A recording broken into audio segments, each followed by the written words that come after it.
The morning sun cast long shadows across the polished floors of Adelaide Cottage as Catherine, Princess of Wales, stood quietly by the kitchen window. Her hands wrapped around a warm cup of tea, but she barely noticed its heat. Her mind was elsewhere, replaying the conversation from the night before that had changed everything. William had returned late from his royal duties, his face carrying the weight of responsibility that seemed to grow heavier each day. But, last night, something different had settled in his eyes, a vulnerability that Catherine recognized all too well. It was the same look he'd worn when they'd first learned about his father's cancer diagnosis, and, again when they'd faced their own family challenges. "Mummy, are you making pancakes?" The cheerful voice of Prince Louis broke through her thoughts. At 6 years old, her youngest son bounced into the kitchen with the endless energy that had become his trademark. His sandy hair stuck up in every direction, and his pajamas were already twisted from what must have been an adventurous night's sleep. Catherine smiled despite the heaviness in her heart. "Would you like pancakes, little one?" Louis nodded enthusiastically, climbing onto one of the kitchen stools. "Can I help mix? I promise I won't spill like last time." "Of course you can help," Catherine said, moving to gather the ingredients. As she reached for the flour, she noticed the slight tremor in her hands. The weight of what they were about to face seemed to make even simple tasks feel monumental. William appeared in the doorway, already dressed for the day in his navy suit. His hair was perfectly combed, his tie straight, but Catherine could see the tension in his shoulders. He moved with the careful control of someone trying to hold himself together. "Good morning," he said softly, his eyes meeting Catherine's with a shared understanding. "Daddy!" Louis called out. "We're making pancakes. Want to help?" William's expression softened as he looked at his son. He walked over and ruffled Louis's already messy hair. "That sounds perfect, buddy. What's my job?" As the three of them worked together in the kitchen, mixing batter and flipping pancakes, an outside observer might have seen a picture of perfect family life. The future King of England helping his wife cook breakfast while their youngest child chatted away about his plans for the day. But, beneath the surface, William and Catherine were both acutely aware that mornings like this might become more precious than they'd ever imagined. "Where are George and Charlotte?" William asked, though he already knew the answer. "Still sleeping," Catherine replied. "Though Charlotte will be down soon. She has that writing lesson this morning." Louis, oblivious to the undercurrent of tension between his parents, was busy arranging blueberries on his pancake in what he declared was the most perfect pattern ever. His concentration was absolute, his small tongue poking out slightly as he worked. Catherine watched him with a mixture of love and something that felt dangerously close to heartbreak. How do you tell a 6-year-old that the world as he knows it might be about to change? How do you prepare a child for something that even adults struggle to understand? "Mummy, look." Louis held up his pancake proudly. The blueberries were indeed arranged in a neat spiral pattern. "It's like the shell we found at the beach." "It's beautiful, darling," Catherine said, her voice only slightly strained. "You're getting so good at making patterns." William caught her eye again, and she saw her own thoughts reflected there. They'd talked until nearly dawn about how to handle what was coming. Dr. Morrison's words still echoed in both their minds. The tests show some concerning irregularities. "We need to run more comprehensive evaluations." The phrase had been clinical, professional, but the implications were anything but simple. They'd sat in that sterile office, holding hands while their world shifted beneath them. Louis had been with them, playing quietly with his toy cars in the corner, completely unaware that the boring doctor visit might herald the beginning of something much bigger. "More pancakes, please," Louis announced, having demolished his first one with the efficiency that only children possess. As Catherine poured more batter onto the griddle, Princess Charlotte appeared in the kitchen doorway. At 9 years old, she possessed a grace and awareness that often surprised adults. She moved with purpose, already dressed in her riding clothes, her hair pulled back in a practical ponytail. "Good morning, everyone," she said formally, then broke into a grin. "Are those blueberry pancakes? Louis, did you leave any blueberries for the rest of us? I saved you some." Louis protested, pointing to the bowl that was indeed still half full of berries. Charlotte kissed her father's cheek and hugged her mother, and Catherine held on perhaps a moment longer than usual. Charlotte noticed everything, but simply squeezed back without comment. "Where's George?" William asked. Still buried under his covers, Charlotte replied, settling into her chair. I tried to wake him, but he just groaned and pulled a pillow over his head. Growing teenager, Catherine murmured, though she made a mental note to check on their eldest son. George, at 11, was beginning to show signs of the same sensitivity to family dynamics that had marked William's own youth. If he was avoiding the family breakfast table, he might already sense that something was different. The family ate together, Louis chattering about his plans to build a fort in the garden and Charlotte discussing her upcoming school presentation on marine biology. William and Catherine participated in the conversation, asking questions and making suggestions, but both were performing rather than truly present. As Charlotte prepared to leave for her writing lesson, she paused by her mother's chair. "Mummy, is everything all right?" Catherine's heart skipped. Charlotte's intuition had always been remarkable, but this felt like a moment of reckoning that was coming too soon. "Why do you ask, sweetheart? You and Daddy seem quiet today." "Different quiet, not tired quiet." William intervened gently.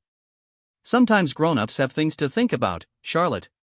But nothing you need to worry about right now." Charlotte studied both her parents with the serious expression that made her seem far older than her years. Finally, she nodded.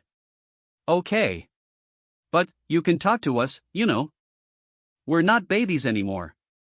After Charlotte left with her writing instructor, and Louis became absorbed in a cartoon on the television, William and Catherine found themselves alone in the kitchen for the first time since the previous evening's revelation. "She knows," Catherine said quietly. "She's always been perceptive," William agreed. "Too perceptive, sometimes." They began clearing the breakfast dishes in the synchronized way that couples develop over years of shared domestic life. But the routine tasks felt surreal against the backdrop of their new reality. "We need to call your brother," Catherine said suddenly. "And my parents. Before we do anything else, our families need to know." William nodded. "I've been thinking about that. About who to tell first, how much to share." "The children have to be the priority," Catherine continued. "Whatever else happens, we protect them from as much of this as possible." "But we also have to be honest with them," William countered. "Age-appropriate honesty, but honesty nonetheless. They'll know if we're lying." It was an old debate between them, one that had taken on new urgency with William's increasing royal responsibilities. How much reality could they share with their children?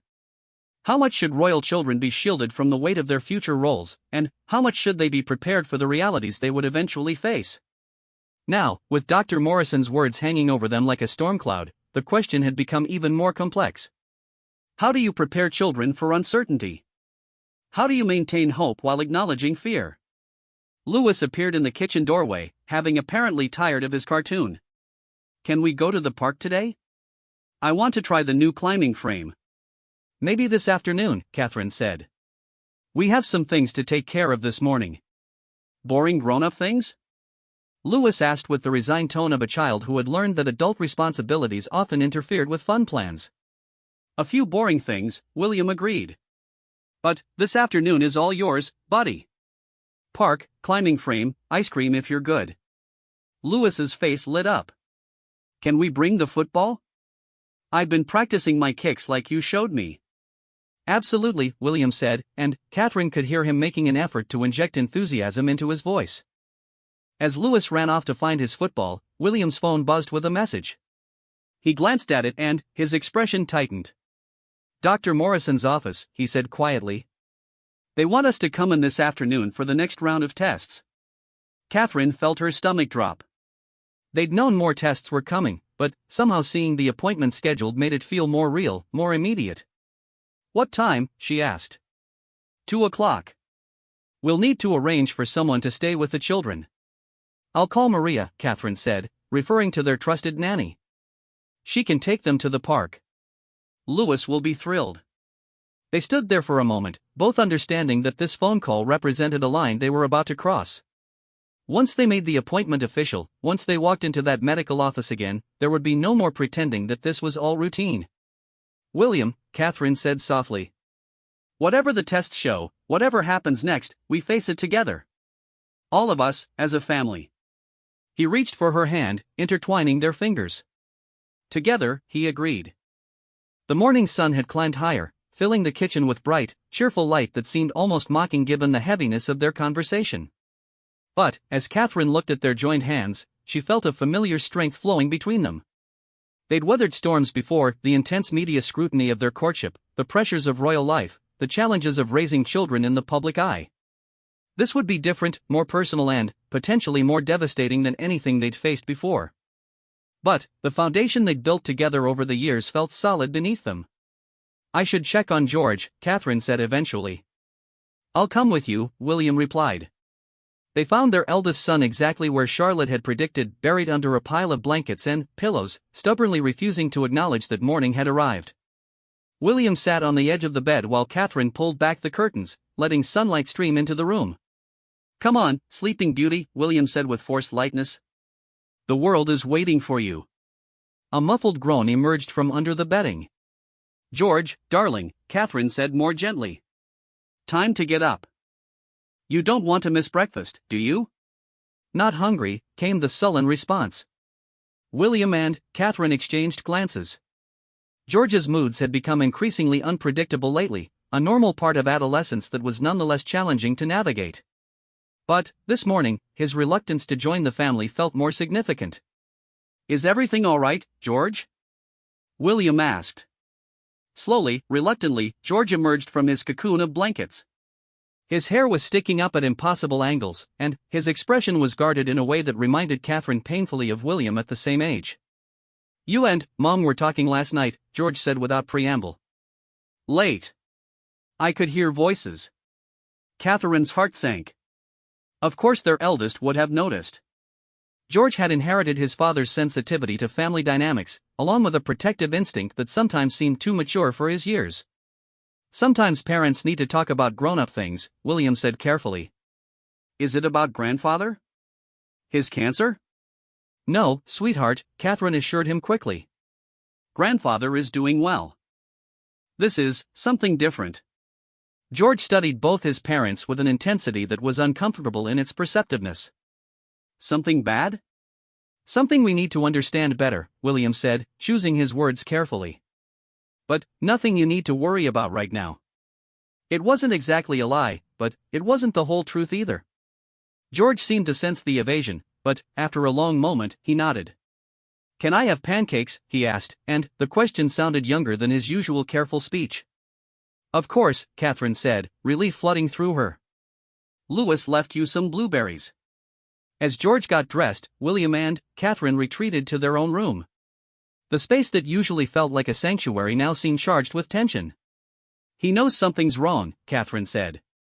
"They all do, to some extent," William agreed. "Maybe we're overthinking this. Maybe we should just tell them the truth about the tests, let them be part of the process." "But what if the news is bad?"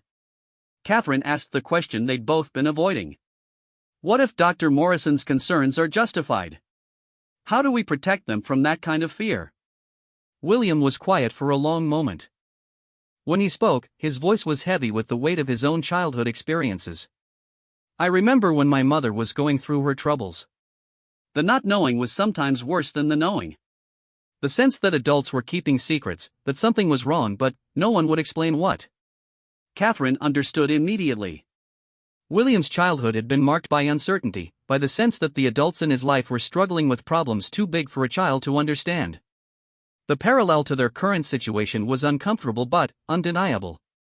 "So we tell them about the tests," Catherine said slowly.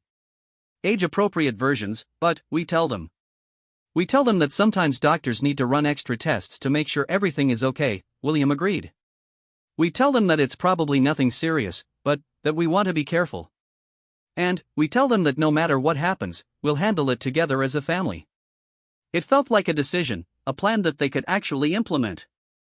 But, as Catherine looked at William, she could see her own fears reflected in his eyes. What if it wasn't nothing serious? What if Dr. Morrison's concerns proved justified? What if the tests revealed something that would change their lives in ways they couldn't yet imagine? The questions hung between them, unanswered and unanswerable. All they could do was move forward, one step at a time, protecting their children as much as possible while preparing them for whatever might come. By noon, the house had settled into something resembling normal activity. George had eaten his pancakes and retreated to his room with a book. Charlotte had returned from her writing lesson, full of stories about her horse's excellent behavior. Louis was in the garden, kicking his football with the determined concentration of someone convinced that practice would eventually make perfect. Maria, their nanny, had arrived to spend the afternoon with the children. She was a kind woman in her 50s who had been with the family for 3 years and understood the delicate balance required in caring for royal children. She asked no questions about why William and Catherine needed to be away for a few hours, simply confirmed the children's schedules and suggested a trip to the park. As William and Catherine prepared to leave for Dr. Morrison's office, Louis ran in from the garden, grass stains on his knees and his football tucked under his arm. "You're leaving?" he asked, and there was something in his voice that made Catherine's heart clench. "Just for a little while," she said, kneeling down to his level. "Maria is going to take you and George and Charlotte to the park." "But, you said we could go together," Louis reminded her. "You promised football and ice cream." "We can still do football when we get back," William said, joining them. "And ice cream for dinner if you're extra good for Maria." "Ice cream for dinner?" Louis's eyes widened with delight at this unprecedented rule-breaking. "Just this once," Catherine confirmed, kissing his forehead. As they said goodbye to all 3 children, Catherine felt the weight of the afternoon ahead settling on her shoulders. In a few hours, they might know more about what they were facing. Or they might leave Dr. Morrison's office with even more questions than they'd arrived with. Either way, when they returned home, they would begin the process of helping their children understand that sometimes life brings challenges that no amount of royal privilege can shield them from. Sometimes families have to face uncertainty together, drawing strength from their love for each other and their faith in their ability to weather whatever storms might come. Dr. Morrison's office felt different the second time. The same neutral beige walls, the same careful arrangement of medical certificates, the same gentle lighting designed to put patients at ease. But Catherine noticed details she had missed before: the way the afternoon sun created patterns on the carpet, the subtle hum of medical equipment somewhere beyond the closed door, the faint scent of antiseptic that no amount of air freshening could completely mask. William sat beside her in the same chair he had occupied 3 days earlier, but his posture was different now. More alert, more prepared for difficult news. His hand found hers automatically, and she drew comfort from the familiar warmth of his fingers intertwined with her own. "The additional tests we ran have given us much more information," Dr. Morrison began without preamble. She was a woman in her early 50s with kind eyes and graying hair, someone who had clearly delivered both good news and devastating diagnoses countless times.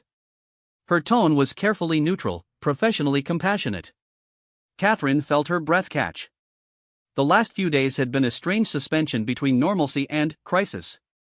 They had continued their royal duties, attended scheduled events, helped their children with homework, and maintained the routines that formed the backbone of their family life.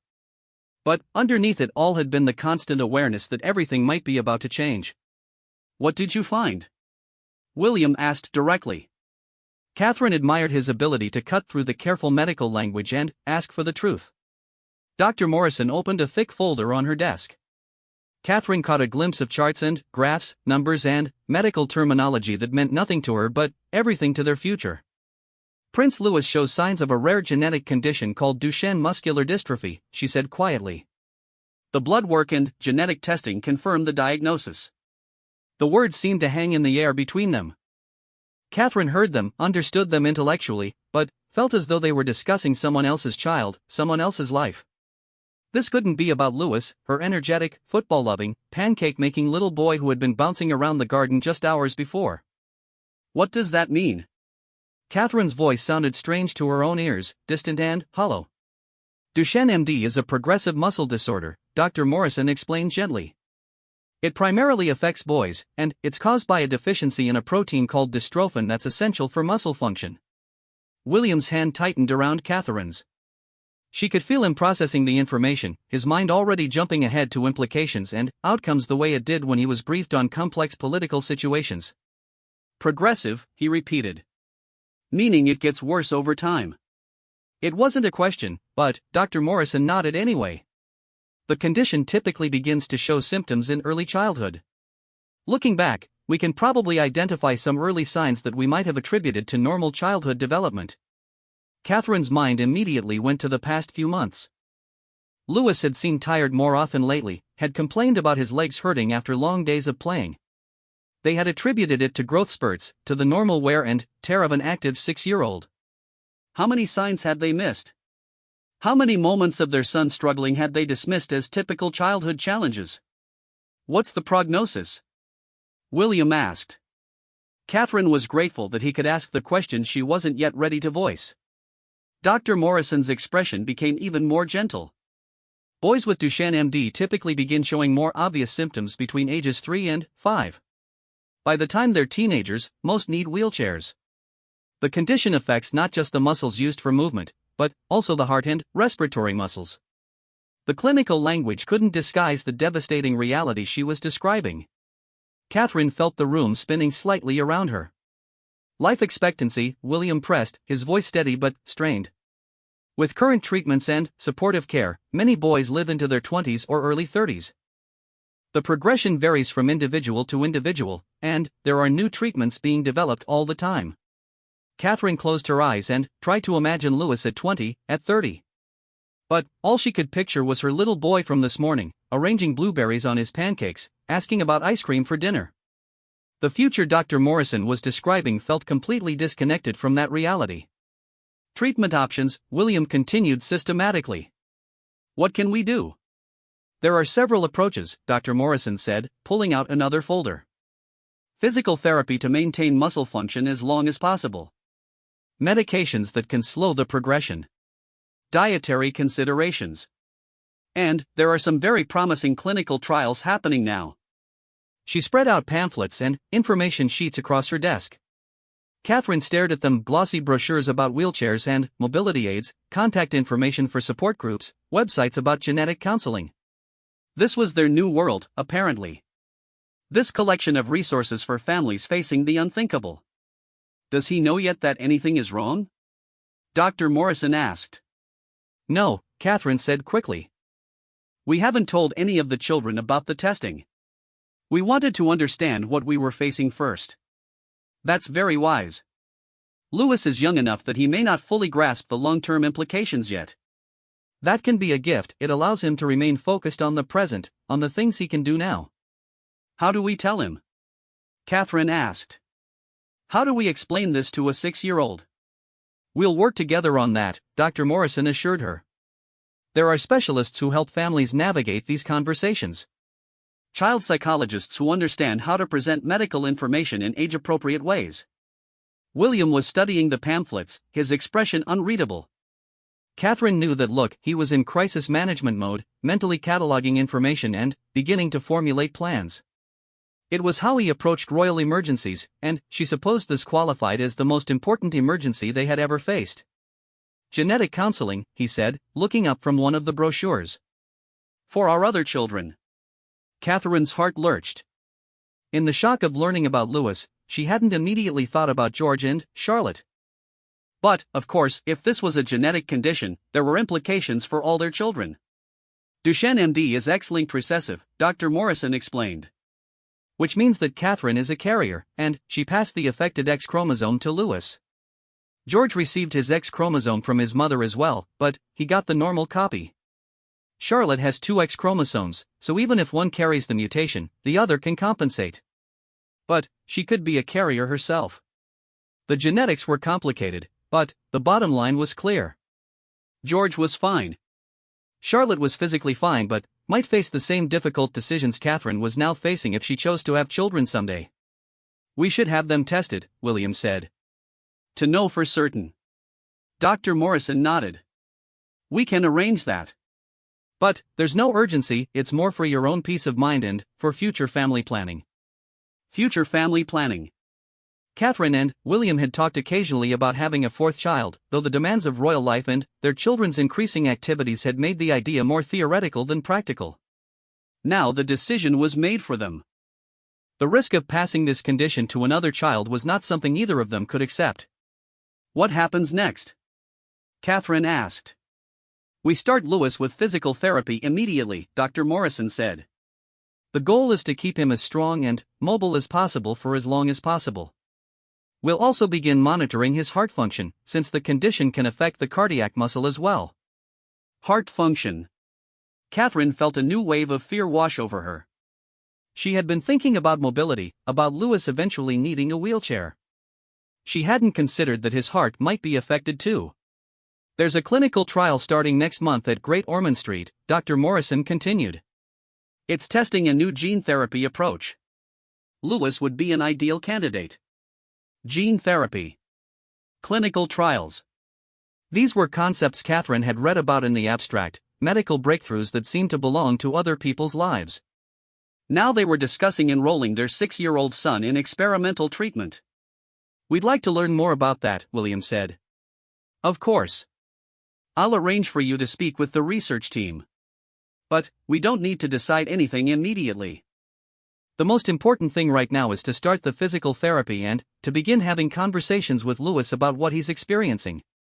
As they left Dr. Morrison's office an hour later, Catherine felt as though she was moving through a dream. They had a folder full of information, business cards for specialists, and appointments scheduled for the following week. They had a diagnosis, a prognosis, and a treatment plan. But none of it felt real yet. The drive home was mostly silent. William navigated London traffic with automatic precision while Catherine stared out the window at people going about their ordinary lives. A woman walking her dog, completely unaware that her world hadn't just shattered. A man reading a newspaper at a bus stop, probably worrying about politics or work or whether his football team would win their next match. Simple, normal concerns that seemed impossibly foreign to her now. We need to tell the children tonight, William said eventually. I know. Catherine's voice was barely above a whisper. Age-appropriate truth. We tell them that Lewis has a condition that affects his muscles, that he'll need some help staying strong, but that he's still the same Lewis. And, when they ask if he's going to be okay? William was quiet for a long moment. We tell them that we're going to do everything possible to help him, and that no matter what happens, we'll face it together as a family. Catherine nodded, though the thought of that conversation made her feel sick. How do you shatter your children's sense of security while simultaneously trying to maintain it? How do you explain that life isn't always fair, that sometimes terrible things happen to good people for no reason at all? When they arrived home, they found Maria in the kitchen preparing dinner while cheerful voices echoed from the garden. Through the window, Catherine could see all 3 children engaged in what appeared to be an elaborate football game with rules known only to them. Lewis was running around with his usual energy, laughing as he chased the ball. George was acting as an informal referee, while Charlotte provided commentary in the style of a sports announcer. How did it go? Maria asked quietly. We'll need to have a family meeting after dinner, William said, which was answer enough. Maria nodded sympathetically. She had worked for other families facing medical crises, and she understood the weight of what they were dealing with. They've had a lovely afternoon, she said. Lewis scored what he's calling the most amazing goal in the history of football. Catherine watched her youngest son through the window, trying to memorize this moment. Lewis diving for the ball with complete confidence in his body's ability to respond to his commands. Lewis celebrating his goal with the unbounded joy that came from believing the whole world was full of possibilities. Tomorrow, they would begin the difficult process of helping him understand that his body might not always cooperate the way he expected it to. They would start physical therapy, meet with specialists, and learn about wheelchairs and respiratory support and all the things that would become part of their new normal.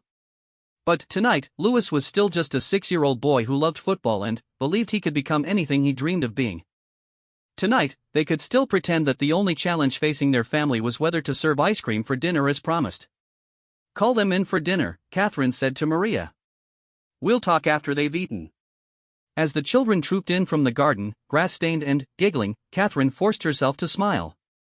Lewis immediately launched into a detailed replay of his amazing goal, complete with dramatic reenactments that involved running around the kitchen and diving onto the floor to demonstrate his spectacular save. It was brilliant, Mummy, he declared. Even George said it was brilliant, and he hardly ever says anything is brilliant. I said it was adequate, George corrected with the dry humor that made him seem older than his 11 years. George! Charlotte protested. It really was brilliant. Lewis is getting so much better at football. As they settled around the dinner table, Catherine tried to focus on the conversation, on Lewis's excitement about his goal and Charlotte's plans for her school project and George's request for a new book he'd heard about. This was still her family, still her life. The diagnosis didn't change the fact that these were her children, that she loved them beyond measure, that their happiness was still the most important thing in her world. But, underneath the normal family chatter, she was acutely aware of the conversation that was coming. In an hour or so, they would sit in the living room and use words like muscular dystrophy and progressive condition. They would watch their children's faces change as they realized that something fundamental about their family had shifted. William caught her eye across the table and gave her the smallest nod. They would do this together. Whatever came next, they would face it as a family, with honesty and love and the determination to give all their children, the best possible life regardless of what challenges lay ahead. Louis was still chattering about football, already planning tomorrow's games and next week's practice sessions. Catherine listened and smiled and tried not to think about the physical therapy appointments they would soon be adding to his schedule, or the specialists they would be consulting about his future. There would be time for all of that later. Right now, there was just dinner with her family, ice cream for dessert as promised, and the precious ordinariness of an evening at home. Tomorrow would bring new challenges, but tonight they could still be exactly what they had always been, a family gathered around their kitchen table, sharing stories and laughter and the simple pleasure of being together. The living room at Adelaide Cottage had never felt smaller. Catherine arranged cushions on the sofa with unnecessary precision, buying herself a few more minutes before the conversation that would change everything for their family. The warm evening light streamed through the windows, casting everything in a golden glow that seemed almost mocking given what they were about to discuss. William stood by the fireplace, his hands clasped behind his back in the formal posture he adopted when preparing for difficult royal duties. But this wasn't a state dinner or a diplomatic meeting. This was their children, their family, their life. "Mummy, why do we need a family meeting?" Louis asked as he bounced into the room, still wearing his grass-stained clothes from the afternoon's football adventures. "Are we in trouble?" "No, sweetheart," Catherine assured him quickly. "Nobody's in trouble. We just need to talk about something important." Charlotte entered more quietly, her perceptive eyes immediately taking in the unusual formality of the moment. She had changed out of her play clothes into a clean dress, as though sensing that this conversation required something more than everyday attire. George came last, his expression already guarded. At 11, he had developed an instinct for reading adult moods, and Catherine could see that he was bracing himself for bad news. "Come sit with me," Catherine said, patting the sofa beside her. Louis immediately scrambled up, snuggling against her side with the casual affection that she treasured. Charlotte settled on her other side, while George chose the armchair across from them, maintaining a slight distance that was probably unconscious but noticeable nonetheless.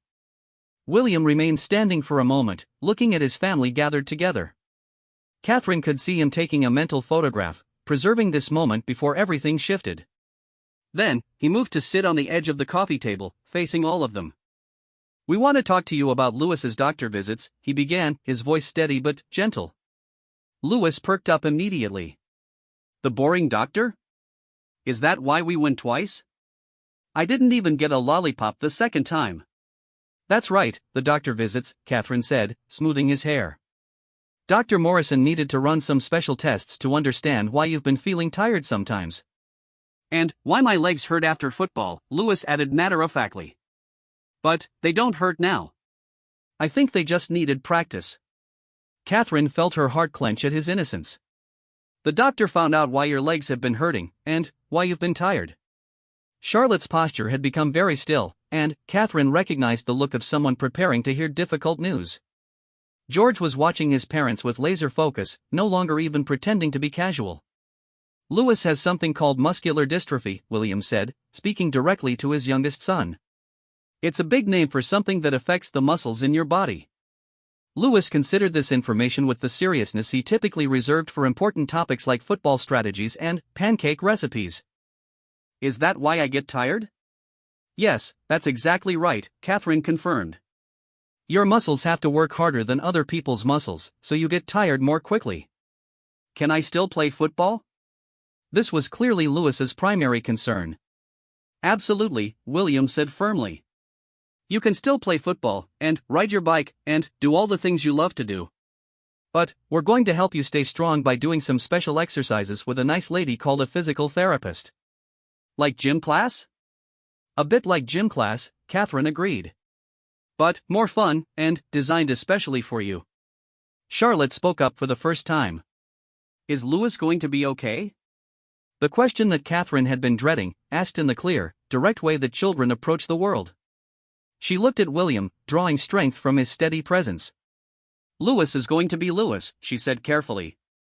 He might need some help with things as he gets older, but he's still going to be our same wonderful, funny, football-loving Lewis. What kind of help? George asked quietly. William took this question. Some people with muscular dystrophy eventually need wheelchairs to help them get around. But that's not something we need to worry about right now. Right now, we focus on keeping Lewis as strong as possible. The word wheelchair seemed to hang in the air. Lewis looked puzzled rather than upset. At 6, the concept was still abstract to him. But Charlotte's eyes had widened, and George's expression had become very serious. Is it like grandfather's cancer? Charlotte asked hesitantly. Catherine understood immediately what she was asking.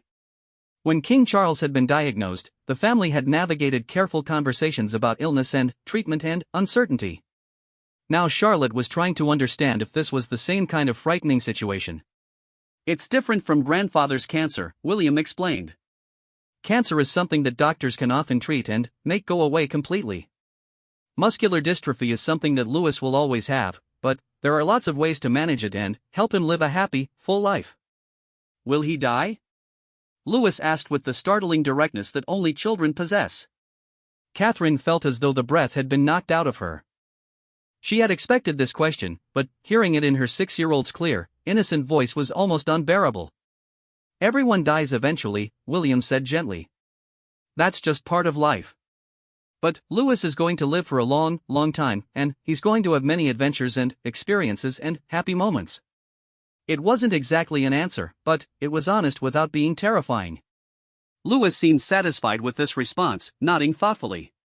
Can I tell my friends at school? He asked. We'll talk about that, Catherine said. Some of your friends might not understand what muscular dystrophy is, so we'll help you decide what to say. George had been silent throughout most of the conversation, but Catherine could see questions building behind his serious expression. Do Charlotte and I have it too? He asked finally. No, Catherine said immediately. You're both completely fine. The doctors can do tests to make absolutely sure, but we're very confident that you're both healthy. Why just Lewis? Charlotte asked. This was where the conversation became more complex. Catherine and William had discussed how much genetic information to share with their children, ultimately deciding that honesty was the best approach even when the science was complicated. Sometimes these things happen randomly, William explained. Lewis got a different combination of genes than you and George did. It's nobody's fault, not Lewis's, not Mummy's, not anyone's. It's just something that happened. Like how I got blue eyes but George got brown eyes? Charlotte asked, trying to understand. Exactly like that, Catherine confirmed. Just a different combination that affects muscles instead of eye color. Lewis had been listening to this explanation with growing boredom. Medical genetics clearly held less interest for him than more practical concerns. When do I start the special exercises? He asked. Next week, William said. We'll go meet the physical therapist, and she'll show you some games that will help keep your muscles strong. Will you come with me? Of course, Catherine assured him. Mummy or Daddy will always come with you to your appointments. Can George and Charlotte come too sometimes? To see the exercises? Catherine felt a rush of love for her youngest son's desire to include his siblings in this new part of his life. I'm sure they'd like that very much. Charlotte nodded enthusiastically. I want to learn the exercises too. Maybe we could all do them together. That's a wonderful idea, William said, and Catherine could hear the emotion he was trying to keep out of his voice.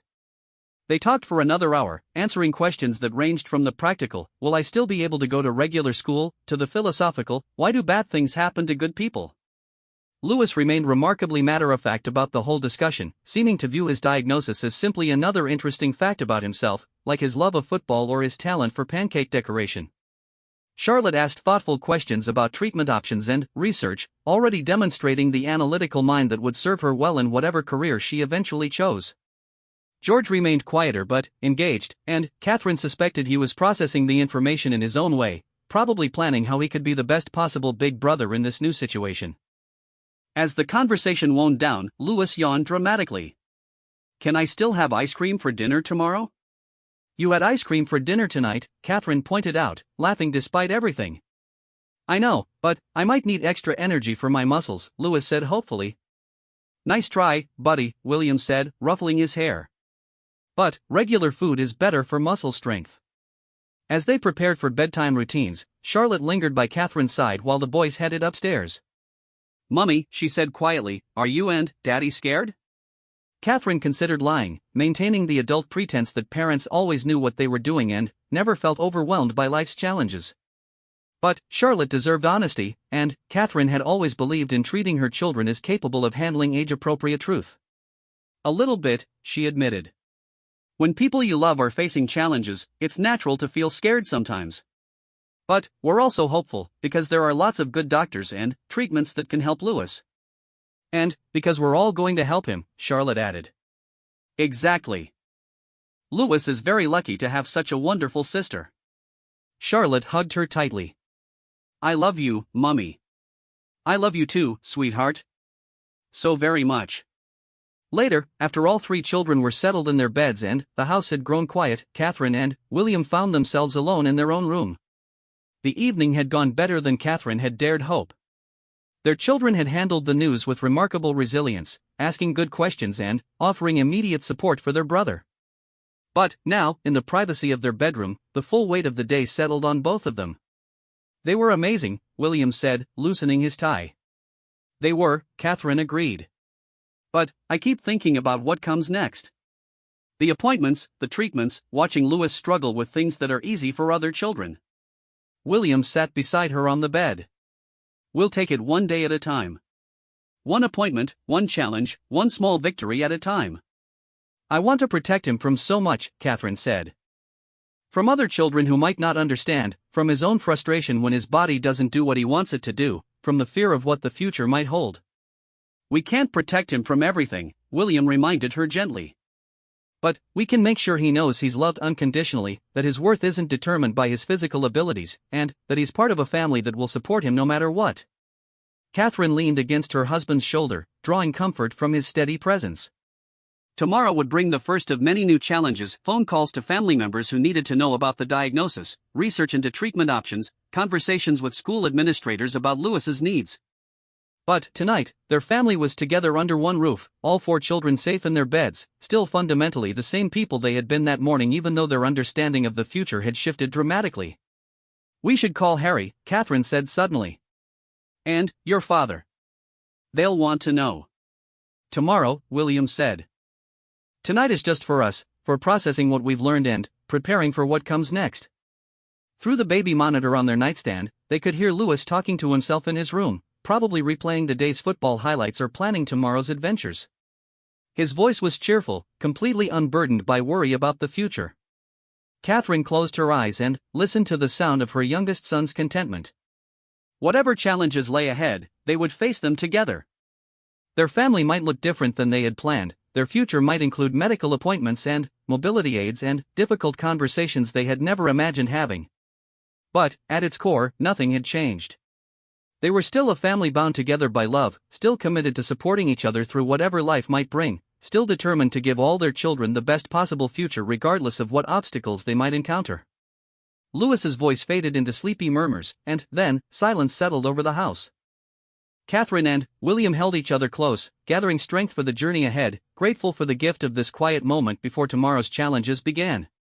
3 weeks later, Catherine stood in the therapy room at Great Ormond Street Hospital, watching Louis work with Sarah, his physical therapist. The space was bright and cheerful, designed to feel more like a playground than a medical facility. Colorful equipment filled every corner: balance beams, therapy balls, resistance bands, and climbing structures that looked like they belonged in a children's adventure park. Louis was currently navigating an obstacle course that Sarah had designed specifically for him, complete with crawling through tunnels, balancing on foam blocks, and tossing beanbags at targets. To any observer, it would have looked like pure play.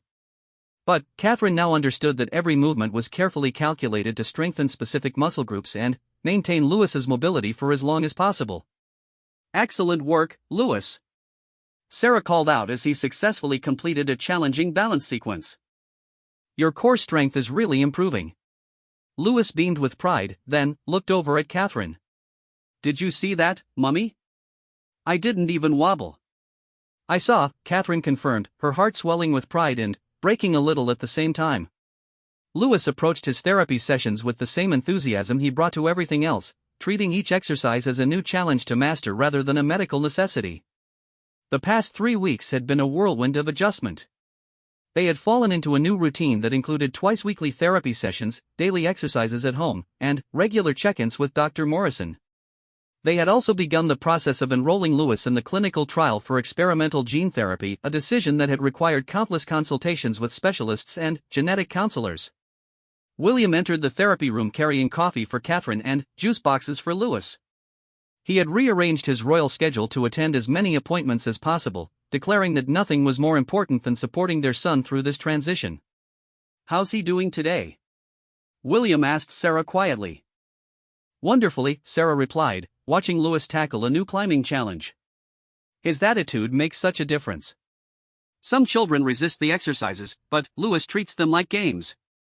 Catherine watched her son with a mixture of admiration and sorrow. His natural optimism and competitive spirit were serving him well in this new world of medical interventions. But she also knew that the exercises were becoming slightly more difficult for him, that tasks that had been easy a month ago now required more effort and concentration. "The gene therapy trial," Catherine said to William. "Dr. Morrison called this morning. They want to start next week." William nodded. They had spent countless hours researching the experimental treatment, consulting with specialists, and weighing the potential benefits against the unknown risks. The gene therapy was cutting-edge science, designed to help Lewis's body produce the dystrophin protein his muscles desperately needed. But it was also unproven, with no guarantee of success. "Are we doing the right thing?" Catherine asked, a question she had voiced multiple times over the past weeks. "We're doing everything we can," William replied, which wasn't exactly the same thing but was the best answer they had. As Lewis finished his session, Sarah pulled Catherine and William aside for their weekly progress meeting. These conversations had become a regular part of their lives, clinical discussions about muscle strength and mobility that felt surreal when applied to their energetic 6-year-old. "Lewis is maintaining his strength well," Sarah reported. "The exercises are helping, and his positive attitude is a huge factor in his progress. However, I am seeing some subtle changes that we need to monitor carefully." Catherine's stomach tightened. "What kind of changes?" "Nothing alarming," Sarah assured her quickly. "But his endurance is decreasing slightly, and he's having to work a bit harder for some movements that were easier a few weeks ago. This is expected with Duchenne MD, but it's important that we adjust his exercise program accordingly." The clinical language couldn't hide the underlying message: the condition was progressing, exactly as Dr. Morrison had predicted. Despite all their efforts, despite Lewis's determination and the excellent medical care, the muscular dystrophy was slowly but steadily weakening their son's body. "How much time do we have before more significant changes?" William asked directly.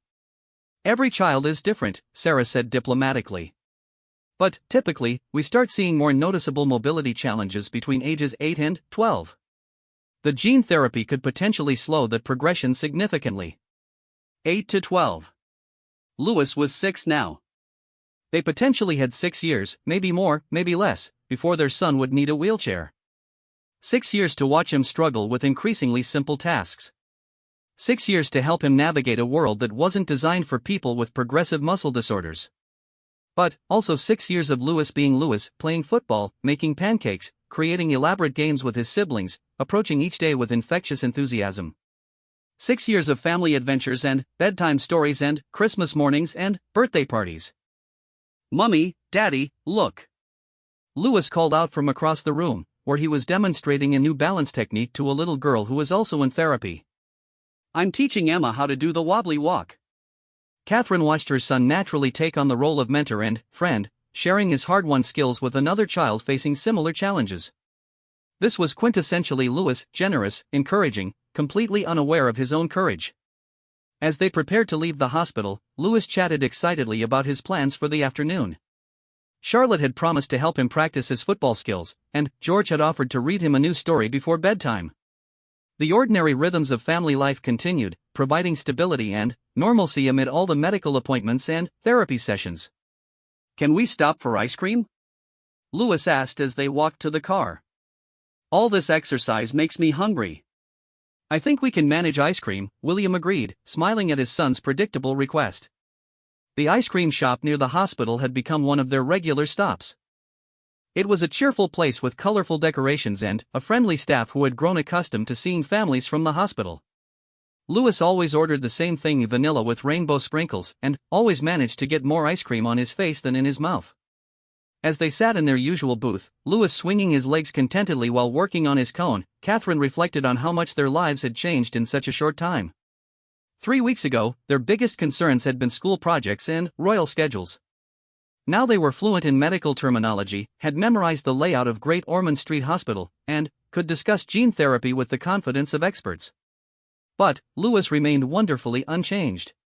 He was still the same little boy who believed that ice cream could solve most problems and that the most important goal in life was scoring the perfect football goal. The diagnosis had given them new challenges and new vocabulary, but it hadn't diminished Louis's essential spirit. "Mummy," Louis said, pausing in his ice cream consumption, "when I grow up, can I be a doctor like Dr. Morrison?" Catherine's heart caught. "Would you like to be a doctor?" "I think so," Louis said seriously. "Then, I could help other kids who have the same muscles as me.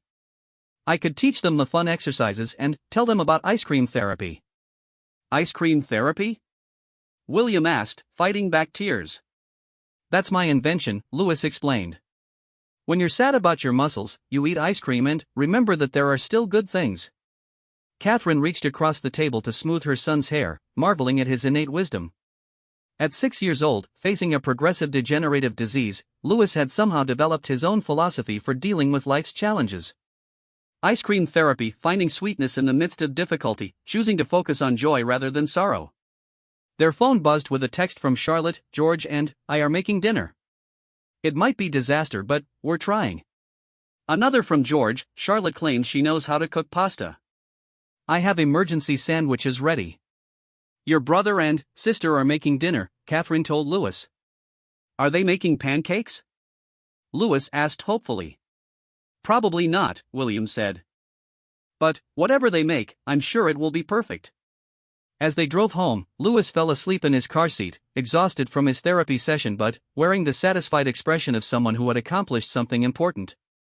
Catherine watched him in the rearview mirror, memorizing the peaceful look on his face, the way his hair fell across his forehead, the small smile that suggested pleasant dreams. The house was filled with the sounds and smells of Charlotte and George's cooking adventure when they arrived. Both children had thrown themselves into the dinner preparation with the dedication they brought to everything else, and the kitchen showed evidence of their efforts: flour on the counters, multiple pots on the stove, and what appeared to be a very ambitious pasta dish taking shape. "How's Louis?" Charlotte asked immediately, the question she posed after every therapy session. "Excellent," Catherine replied. "He taught another little girl how to do balance exercises." "Of course he did," George said with a mixture of pride and exasperation. Louis never meets a stranger. They gathered around the dinner table as they did every evening, Louis regaling them with detailed descriptions of his therapy session, Charlotte sharing updates from school, and George quietly listening while contributing dry commentary that made everyone laugh.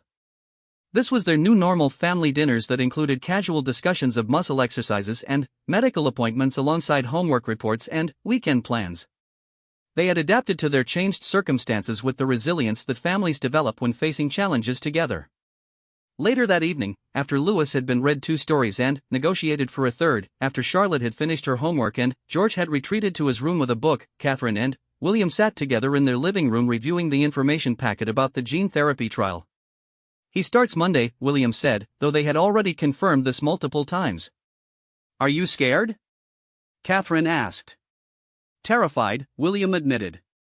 "But also hopeful. If this treatment works, if it can slow the progression or even stop it." He didn't finish the sentence, but Catherine understood. They were placing their faith in experimental science, in the possibility that medical research might give their son a different future than the one his diagnosis predicted. "Whatever happens," Catherine said, "we've given him the best possible start. The therapy, the treatment, but, most importantly, the knowledge that he's loved unconditionally." They could hear Louis in his room, talking to his stuffed animals about the day's adventures, his voice cheerful and completely free of worry about tomorrow's challenges. He was living fully in each moment, finding joy in small victories, approaching each new day with optimism and courage. "He's going to be okay," William said quietly.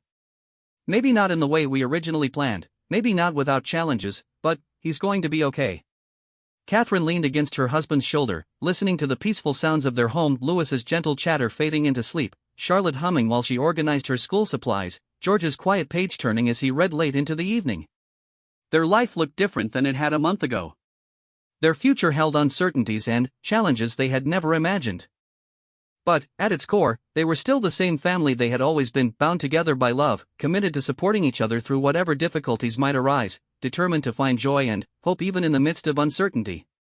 Tomorrow would bring the beginning of experimental treatment, new challenges, and continued adaptation to their changed circumstances. But tonight, their family was together, safe and loved, facing the future with courage and the unshakable knowledge that they would meet whatever came next as a team. Louis's voice finally faded into silence, and peace settled over the house. Catherine closed her eyes and let herself feel grateful for this moment, for her family's resilience, and for the gift of a little boy whose spirit remained unbroken despite everything he was facing. Whatever tomorrow might bring, they would face it together, with love and hope and perhaps a little ice cream therapy along the way.